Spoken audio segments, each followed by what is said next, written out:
This week, it's one of the hottest new techniques on the water, swim baits. And Jason Quinn is going to show us just how they work. Then Rick Clunn is going to talk to us about the difference between wide-angle awareness and tunnel vision in the art of angling. Hey, but first up, here's Kevin Van Dam showing us just why the Stik-o is a great lure in fishing for bass in this week's Fishing Informed.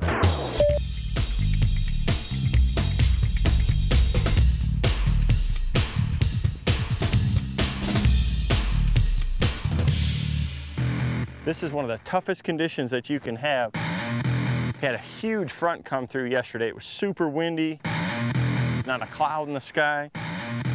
There's no wind.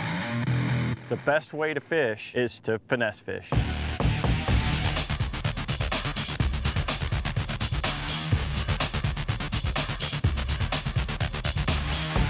I've got a lake right here. It's real clear. It's real deep. It's got a lot of cover and it's got a lot of trees and grass and things. And these fish just don't feed on days like today. They wait till low light conditions come. You know, the wind, the cloud cover, things like that. So if you want to get bit on days like today, one of the best ways to fish is with a finesse bait. There's a lot of different baits you can choose when you're finesse fishing like this. You know, some people like grubs, tubes, jigs. There's a lot of different shapes of plastics that you can put out there. I just really like the straight-tailed worm, and if I'm trying to find big fish, it's a great bait for me. There it is. See all sizes of them chasing out there.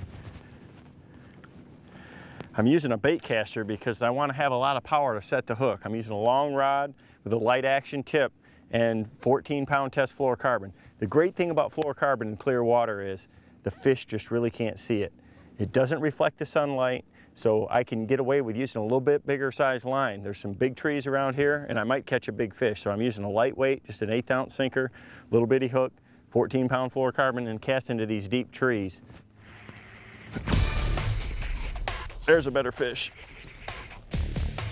Long casts are critical when you're fishing like this, so I want to be able to cast a long ways out there.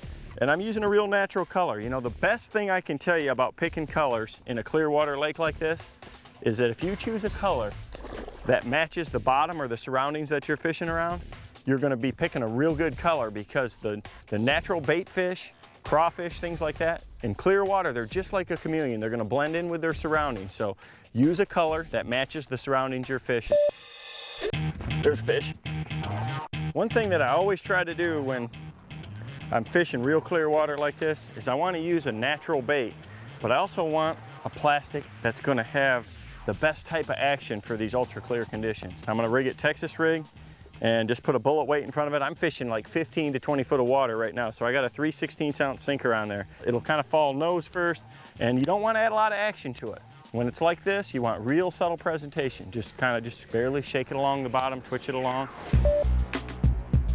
One of the things that's really critical to me is that these worms are rigged perfectly straight. That's what gives them that real erratic fall. You don't think that a straight tail worm has a lot of action until you see it rigged properly fall to the bottom. It just never goes the same place twice, and that's the real attraction to the bass. But if I'm looking for the fish, I got conditions like this and I need to fish a little bit faster. A lot of times I'll put a pretty heavy sinker on there, say a 3/8 ounce or 5/16, to get a real fast fall. And what you're going to do is you're going to trigger those reaction strikes that way. And it allows me to cover more water. Probably the biggest thing that a lot of people don't do when they're fishing in real clear water like this, you've got to let it sink to the bottom all the way with slack in the line. That's what gives it that natural fall. Look at that fat one there. A lot of times you'll make that cast and it'll sink, and it'll only sink 15 feet and it'll stop. Boy, you know then that's going to be a fish taking it, or it might have landed in a tree. But I'm going to watch it for any little subtle twitches or anything. But if I have to, I'm going to feed it line to make sure it sinks slack all the way down there. That's what gives that worm its best action.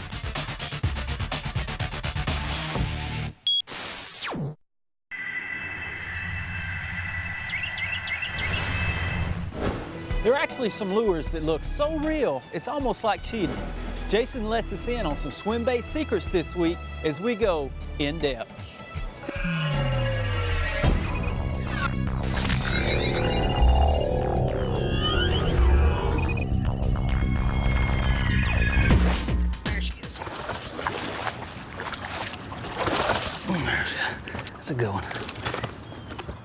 Today we're going to use a technique that's sweeping the country that everybody's heard about. It's swim bait fishing. It's something that I've got involved in the last year and a half, and I promise you it's going to be one of the best shows ever.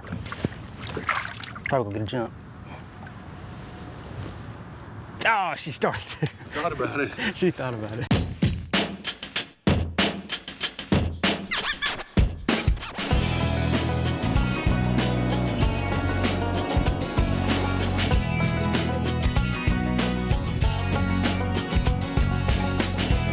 That's a good one.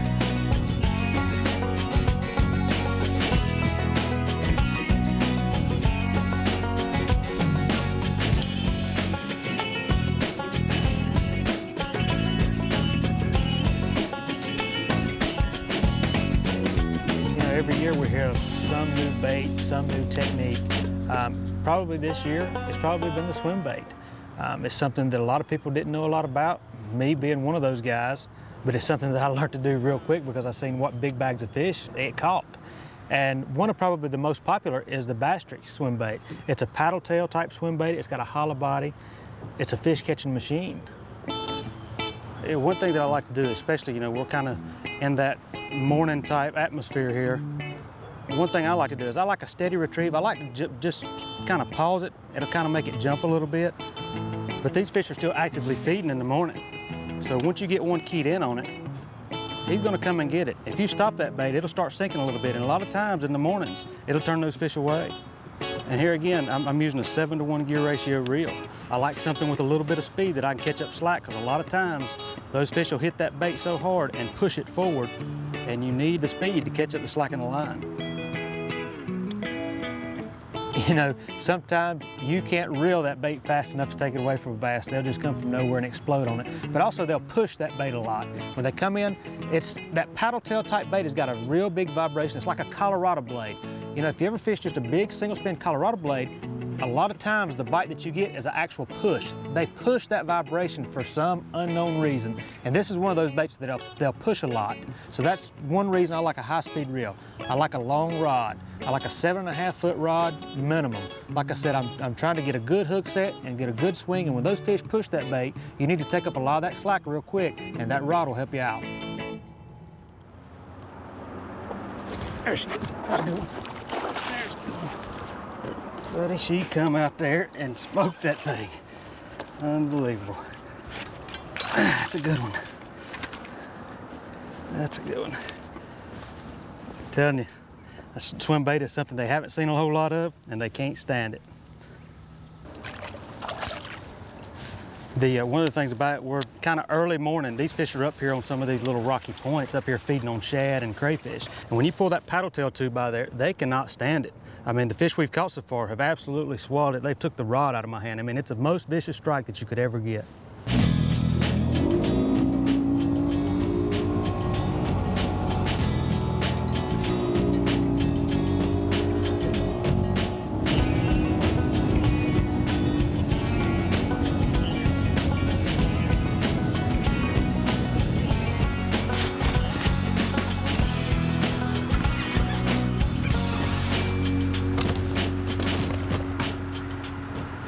One of the things about these baits, you notice it's got the paddle tail. That paddle tail puts off a lot of vibration in the water, and it keys those fish in on it. And when they come up to hit that bait, a lot of times you'll need to pause for just a second because they're keyed in on that vibration. When they hit that, they'll grab a hold of the back, and then they'll swallow it because it's got that lifelike feel to it. The fish that we caught today, some of them swallowed it, and I missed a few, and it's just because I've got a very shy finger. I'm ready to pull the trigger at any time as soon as a fish. It's just natural instinct.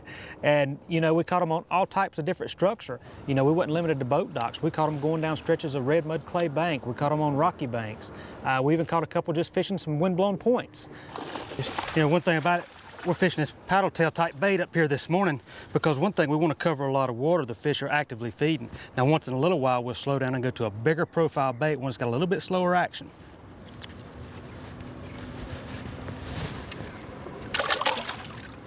Yep, this is about done right there.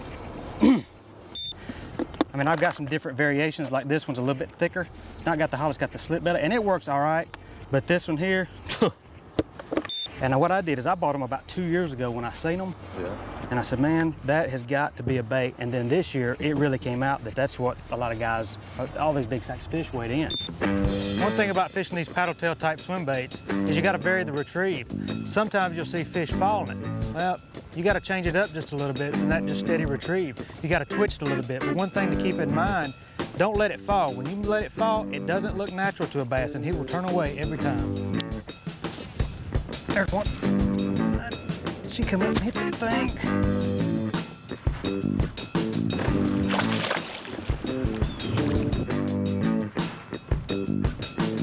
It's amazing what kind of bite that bait gets. Unbelievable.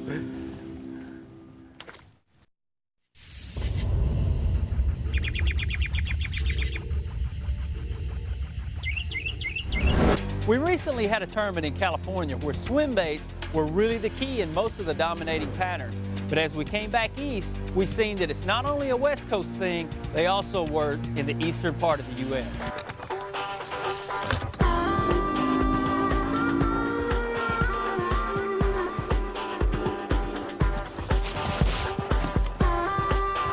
You know, one of the things, we got some wind starting to blow, and that's key. That breaks up that water a little bit for those shallow fish on that swim bait and allow them to get that bait a little bit better. A lot of times when it's calm, you'll have those fish just kind of follow that thing and kind of nip at the bait, but that wind will get them really excited.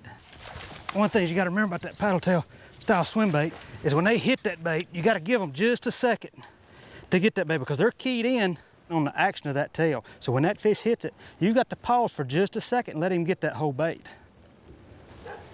Good fish.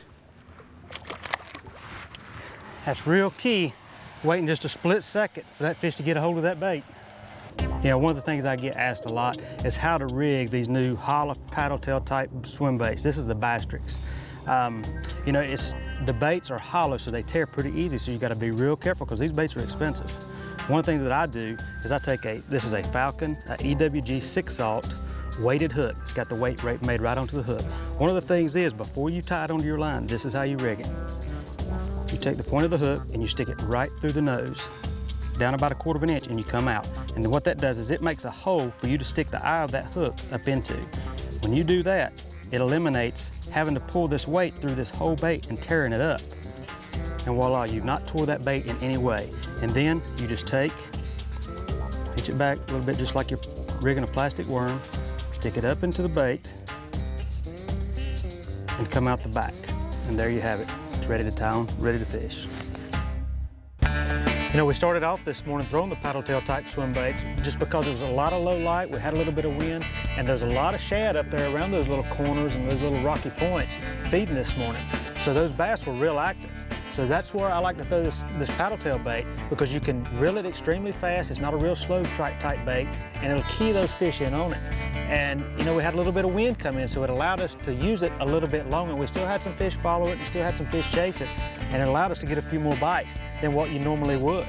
But then once it kind of got up real bright skies and the lake kind of calmed down, a lot of those shad, they get away from that type of stuff. That's where bluegill come into the equation at. There's a lot of bluegill up there, and those bass love nothing more than a big bluegill. But the thing about it is you got to fish with big bluegill type baits. And I've got one right here that we fished today, and it's pretty phenomenal. This is a big bluegill imitation type bait, and it's got a real slow swimming action.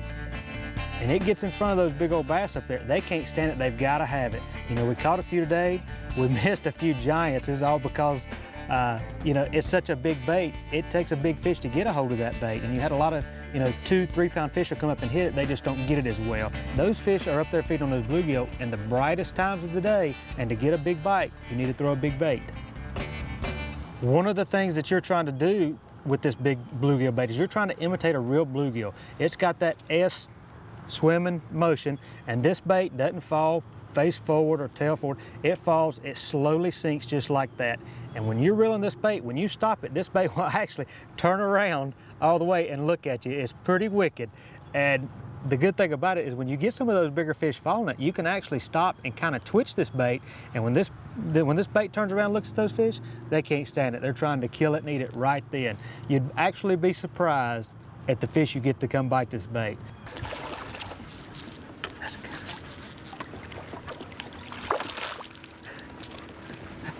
Look at that, it's amazing. Fish that size hit a bait that big. Look at that. That fish hit that bait, that big old bait like that. You know, that's a big swim bait, so obviously you're targeting the biggest, most vicious strikes in any given body of water. That's something that you don't throw on a lot of these eastern lakes, but that shows you they work. I'm throwing monofilament. A lot of guys like to throw braid. I think with throwing braid, you tend to take it away from the fish a lot more. Monofilament, you want a little bit of stretch, because when you go to set that hook, it gives him a little bit more time to get a hold of that bait. Oh, there she is. Buddy, she hit it with a vengeance. Monofilament sizes, I like nothing less than 25. 25 to 30 pound monofilament will get the job done. Now on the paddle tail type baits, I like fluorocarbon. I like 25 pound fluorocarbon because fluorocarbon actually sinks a little bit and it helps keep that bait down. I'm not real worried about keeping it on the surface. I like it down just a little bit, just right underneath the water. Just so those fish can key on it, they come up and eat it. Unbelievable. That's the good thing about that bass stretch, that paddle tail type swim bait. You can catch them off dock, you can catch them off rock, stretches of bank, points, it doesn't matter. They eat that bait. The good thing about swim baits is they're geared towards bigger fish. So the next time you're in a tournament and you've got a limit of fish in the live well and you need that kicker fish, you better be throwing a swim bait.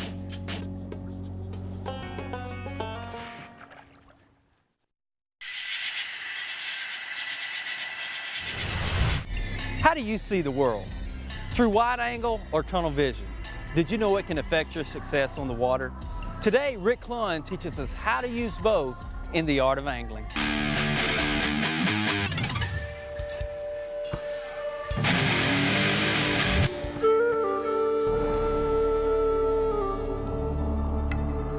You realize that as an angler, and probably even as a human, we incorporate different types of vision. In angling, I call it the focus vision, and I call it the wide angle vision, or more appropriately in fishing, I call it flipper's vision and caster's vision. That's what we're going to talk about in Art of Angling today. What determines the type of vision you use when you're fishing? In other words, how do you see the world when you're fishing? More than often than not, it's your style. And this is something most of us are not even aware of. But let me give you an example here. A flipper tends to have what I would call focus vision, or in the real world, tunnel vision. He doesn't see much else around him. He's so focused on making that exact flip right into that bush, and he sees all the small things because he is close to it. In other words, he's flipping a dock, he can see the brim that's sitting up under the dock. He knows exactly, because he's right there watching his bait fall, if the fish hit up close to the surface or if it hit on the bottom. He sees the crawfish holes in the bank. So he sees the microcosmic world. The other style that's dominant in fishing is what I call the casting style. It's more of what I call a wide angle vision person. He tends to be making longer casts, you know, changing his cast from side to side and working down a shoreline. He tends to see more he has more of a full court awareness. But the problem is he may not see the small microcosmic world, but he sees the macrocosmic world. He can see the shad flipping over here, the blue heron that ate a brim over here, and all this is good information. So which one really is the most important? Both. And that's the whole point of this. Even if you're a flipper, yes, it's good to see all the little detail, because that gives you information about exactly what the fish are doing, but you shouldn't shut out that all of a sudden some shad come up over here that had a bunch of bass underneath them. The bass didn't strike the surface, so you didn't hear them, but if you had been wide angle vision, you saw the shad come up and boil the surface. So that's, again, you don't want to lose that information. This is where you have to make a conscious effort to switch back and forth, and this takes practice. I even do it driving down the road. Instead of getting in tunnel vision, I tried to make myself have more of a full court awareness. I try to go into wide angle vision. And so that's what we're trying to do. We're trying to increase our court awareness in the big scheme, as well as seeing the small game as well as the whole game, because this is where your data comes from. And if you're focused on this in the flipper's vision, then you get all this detailed information. But at the same time, if you expand into the caster's vision, you get all this wide angle, full world vision. So this is, again, something you need to really work on in your fishing to become a more aware angler.